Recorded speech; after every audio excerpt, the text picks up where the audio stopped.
to ESE Electronics. This is a mock test of analog electronics subject. So if you're preparing for any competitive examinations like AFCAT exams or ISRO exams or GATE exam or any competitive examination of electronics, you can try attempting these questions and you will get to know that how much knowledge you have in the analog electronics subject. Okay, so the questions I've tried to include from various variety of areas of analog electronics. So I really hope that the questions will be useful for you, and also you can download the notes of this video in the description box. Okay, so let's see the 10 questions.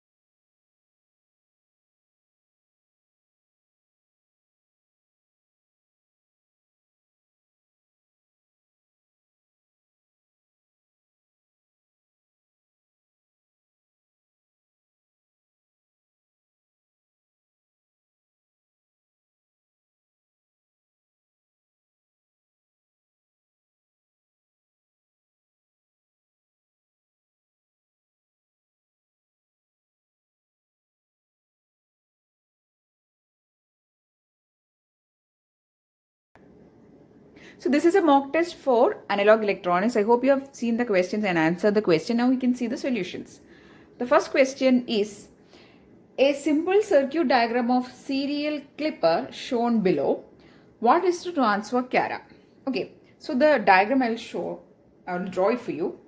There is a V in here. The question is from clippers. So if you're preparing for any competitive examinations, try to attempt these mock tests for subject wise, so that it will be useful for you to find whether you are good at that subject or you need more preparation on the subject. Okay, so this is V out. Now this is a serial clipper which is given in the question. Sometimes it won't be given. The circuit diagram will be only given to you and you have to find the cara. Okay, but here the question has the naming of the circuit also, which is serial clipper. Now the serial clipper is used to clip off some portion of your waveforms. And if you observe the connection of the diode, this is nothing but a negative clipper. Why? Because see, when the positive half cycle of the wave is coming, the diode is connected in positive and then negative. So it is forward biased. Positive of the half cycle is coming means positive of the diode is connected, and positive it is forward biased. But when the negative half cycle is coming, the diode will get reverse biased and hence it will act as an open circuit. So this is nothing but a negative serial or series clipper. We have done detailed video on series and shunt clippers, that is clippers part 1 and part 2, that you can study all these. Okay, so here we need to find what is the transfer cara. So what will be the transfer cara of the diode?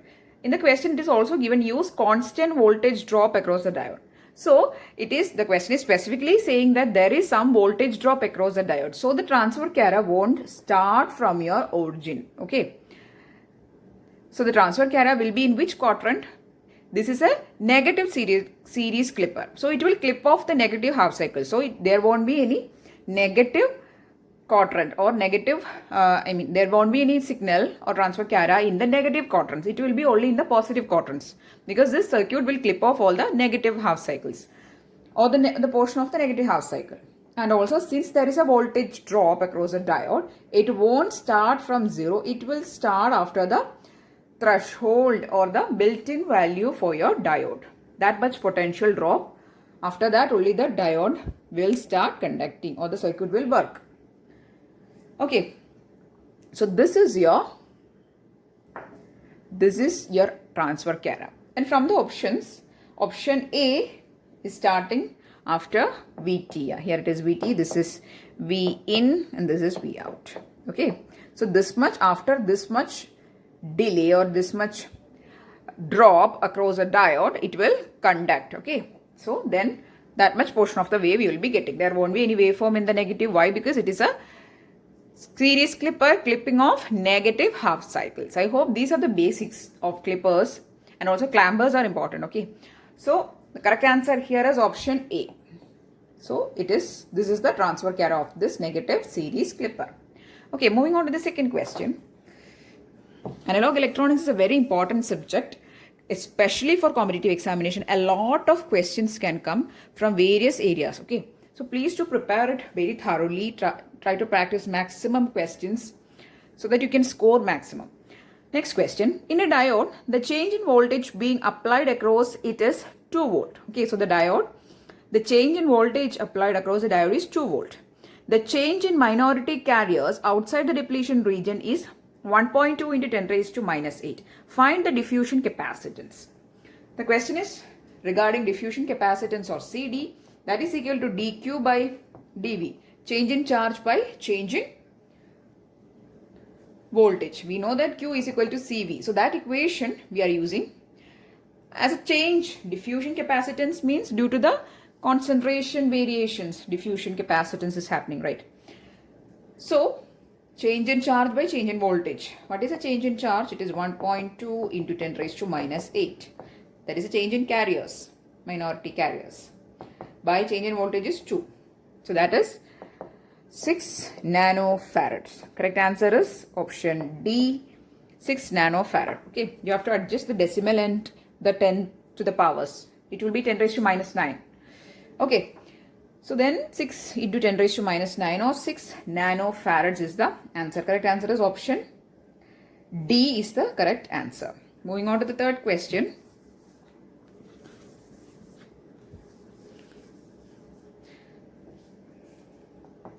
Third question, consider the following circuit where the transistors are similar silicon transistors. Given I1 equal to 2 ampere, I2 equal to 1 microampere, VCC is equal to 12 volt. Find the value for R2. Okay, so you need to find the value for R2. R2 is a resistor connected to the Q2 transistor. Okay, so R2, if you see, I'll draw the circuit for you. There is a VCC, there is a resistance value R2, there is this transistor Q2, it's grounded. If you have seen the amplifiers video, this is current mirror. Okay, so this is a current mirror circuit actually. This is I2. Okay, this is R1, this is Q1. Yeah, this is Q1, this is R1, this is Q2, this is R2. The current here is I1, right? This is VCC, this is R2. You need to find what is the value for R2. Now, if you see R2, it is connected to VCC one part and one portion is connected to the base emitter region, right? So, the voltage drop across the R2 will be VCC minus VBE will be the voltage drop, right? You don't need the voltage drop. Write it below. Okay, so I'll write it here. So VCC minus VB will be the voltage drop across the resistance, since it is connected in this area, the one into VCC, one into VB portion. So it is VCC minus VB. Now you need to find R2. So R2 is voltage by resistance. Sorry, voltage by current. Current is I1 is the current, which is clearly seen in the figure. So I1 is the current flowing through it. And the value of I1 is also given 2 milliamperes. So just substitute the values and find the value for R2. So it will be VCC is 12, right? 12 minus 0.7. Since it is given that both the transistors are identical silicon transistors, VB will be 0.7 only. I1 is 2 milliamperes. If you solve it, you will get the value as 5.65 K, right? This will be your value for R2. Correct answer is option D is the correct answer, which is 5.6 kilo ohms. This is option D. Okay. Correct answer for this question is R2, which is 5.6 k ohms is the answer for your third question. Moving on to the fourth question.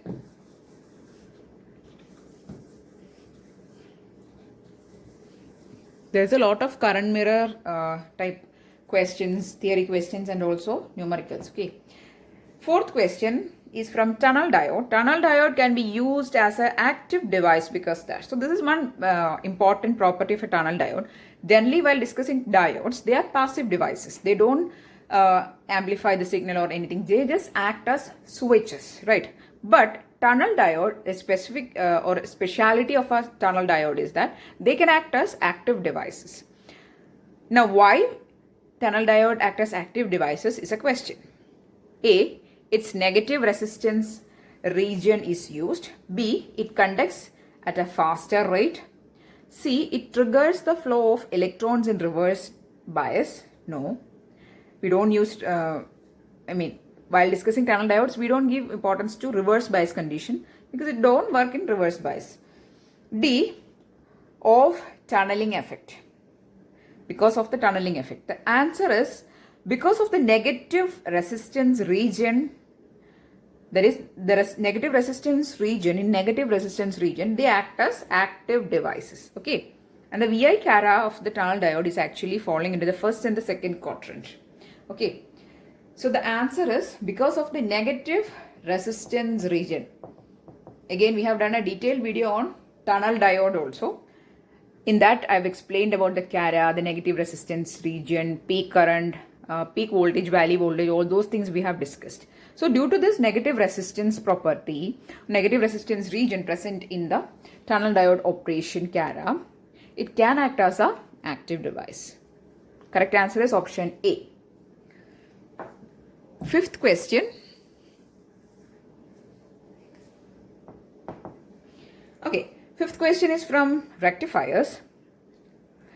If input frequency is 50 Hertz, then ripple frequency of a half wave rectifier is dash. So I'll draw the input and output waveform of a half wave rectifier. Half wave rectifier, if this is the input, normal a sine wave or an AC is given, the output will be like this.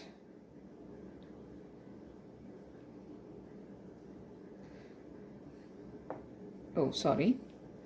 Okay, just positive half cycles only. Okay. This will be your output. Right.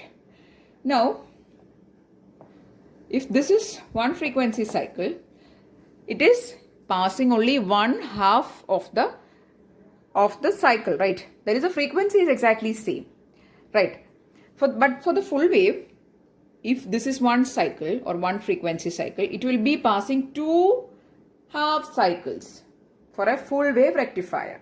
So here the question, I don't want to confuse you. See, the question is, what is the ripple frequency of a half wave rectifier output? If the input frequency is 50 Hertz, the output frequency is exactly the same. Because in this cycle, the full wave is passing over one wave or one cycle.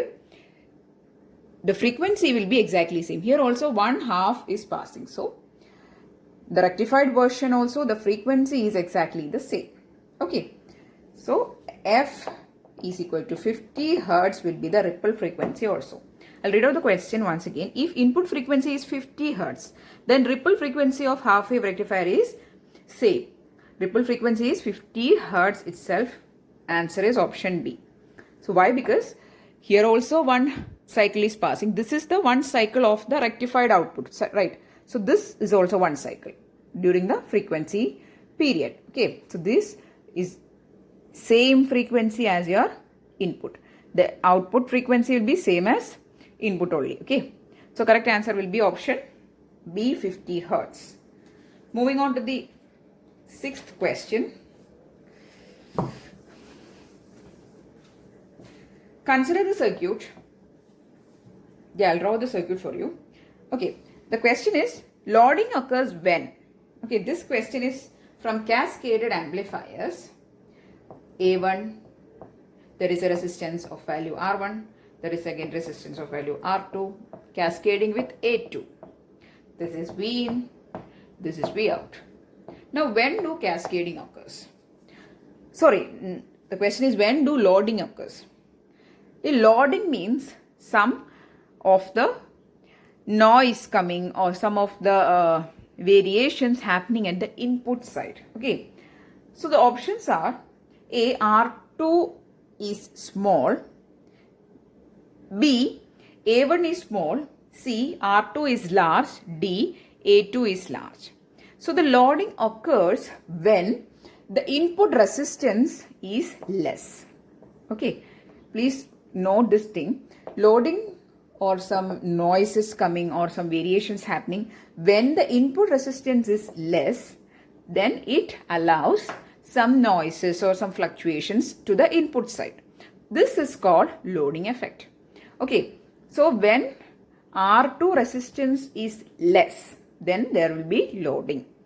Okay, correct answer is option A, R2 is small. Because there is only one input resistance in this figure. This is not an input resistance, this is an output resistance. This is the input resistance of A2. And when its value is less, there can be some loading effect from this stage. Cascading of amplifiers means cascading of various amplifier stages. So when the R2 is not sufficient enough to avoid some variations or some loading effects from this stage to the next amplifier stage, which is on the A2 side, then loading occurs. So R2 should be large enough to prevent loading. And when R2 is small, loading occurs. Very simple, right? I hope it is clear. Correct answer is option A. Moving on to the 7th question.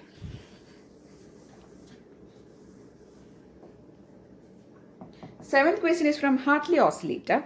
Which component of the Hartley oscillator is used in feedback system? We have done a detailed video on oscillators, very quick revisable EC symbol video, to the point video. Okay, so you can see that for reference. It is again in the analog electronics playlist itself. So which component of Hartley oscillator is used for feedback? A inductor, B resistor, C capacitor, D transistor. Correct answer is A inductor. If you see the structure of the feedback unit of a Hartley oscillator, there is a inductor combination. Okay, so correct answer is A inductor. Theory question, this is direct question. Okay, now moving on to the 8th question. The 8th question is, find the power rating of the diode in the circuit when VZ is equal to 5 volt. I'll draw the circuit for you. This is a Zener diode circuit. Zener diode is a very important area. So there is a Zener diode here, and there is a load 400 ohms. This is 200. This is 5 volt Zener, that is VZ is equal to 5 volt, and this is 15 volt. Now you need to find the power rating. How to find a power rating of a circuit is by removing of the load. So you have to remove this load for finding the power rating. Now what is the current flowing through this Zener? Now this is a series circuit now. The voltage, this is the current. Consider that this is the current and call it as IS. Okay, whatever current is passing through 200 ohm will be the same as that of the current passing through the Zener, because they are connected in series now. Okay, there is no current division happening because we have removed the load. Okay, so the current passing through the resistance will be now 15 minus 5, that is this voltage minus voltage drop across the diode, by 200, right? So that is the current passing through the resistance, that is IS. We have called it as IS. So 15 minus 5 by 200 is equal to 50 milliamperes, right? So 50 milliamperes is the current passing through the resistance, and that is the same value of current passing through the Zener diode also. So IZ is equal to IS is equal to 50 milliamperes now. Now we don't need current, we need the power rating. What is power equation? Power P equal to VZ IZ. That is VZ is 5 volt. 5 into 50 milliamperes will be 250 milliwatt. Okay, 250 milliwatt will be the power. Correct answer is option C. 250 milliwatts is the power rating. Now in order to find the power rating of any circuit, you have to remove the load and see the power generated in the circuit. Here the power is VZIZ, that is power generated across a Zener, that will be the power rating. Okay, so here answer is 5 into 50 milliampere, that is 250 milliwatts, which is option C is the answer. Okay, so here this is a voltage regulator circuit. So the Zener is acting as a regulatory unit. So the power rating is the power generated across the Zener. You have to find. Okay, so this will be 250 milliwatts, which is option C. Moving on to 9th question. Assume the diode in the given circuit diagram to be a silicon PN junction diode. What is the current for the given circuit diagram? Okay, So this circuit is having a voltage source of 5 volt, 1K resistance and diode D1. Now what will be the current through this diode is a question. Very simple. You have to just see the polarity of the voltage source and the diode. This is positive and negative. This is negative and positive. So the diode is in reverse bias condition and it acts as an open circuit. What is the current? I equal to 0. There is no current generated. You don't have to act. Also, there is no voltage drop across a Zener is not also given. In that way also, you cannot find the current actually. But even if the voltage across a diode is also given, the diode is connected in a reverse bias condition. So the current has to be 0 because in reverse bias condition, normal diodes will act as open circuit, right? So the current will not flow since it is an open circuit. Correct answer is option B. 0 is the correct answer. 10th question is a numerical question from multivibrators. Given that the feedback factor of an stable multivibrator is 0.3. So the beta feedback factor of an stable multivibrator is 0.3. Find the frequency of the output. You need to find what is the frequency of output. Okay, so first we'll write the equation for time period. Time period T equal to 2RC ln 1 plus beta by 1 minus beta. This is the equation for an stable multivibrator. Time period for an stable multivibrator. So 2RC ln 1 plus beta by 1 minus beta. What is beta? Beta equal to 0.3. So it will be ln 1 plus 0.3 by 0.7. This 1 minus 0.3 is 0.7. This will be 1.3. Okay, ln 1.3 by 0.7. And what is the value of R and C? The circuit diagram is having a C equal to 4 microfarads and R equal to 10K. Okay, so if you see the feedback circuit, I'll draw the circuit for you. So the circuit is having a 4 microfarads here. And there is a feedback resistance of 10K. Okay, this is the feedback resistance. And this, there is a resistance here. And here there is again another resistance. The values of that resistance is not given and so it is not required. So this is acting the feedback unit. Okay, so R is 10K. C is 4 microfarad, right?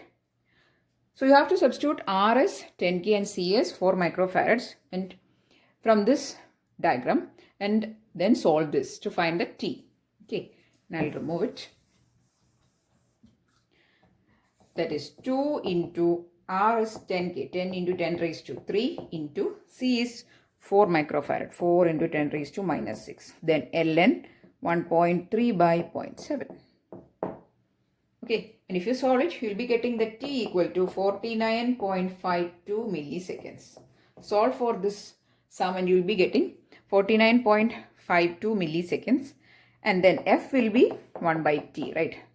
And the value you'll be getting is approximately 20 Hertz. Correct answer is option C. Okay, so these are the 10 questions which I have included in this video. I really hope that this video will be useful for you because analog electronics is very important, especially for competitive examinations. So I've tried to include maximum variety of questions from various topics of analog electronics. So if you found the video useful, please do give it a thumbs up and also share it with your friends.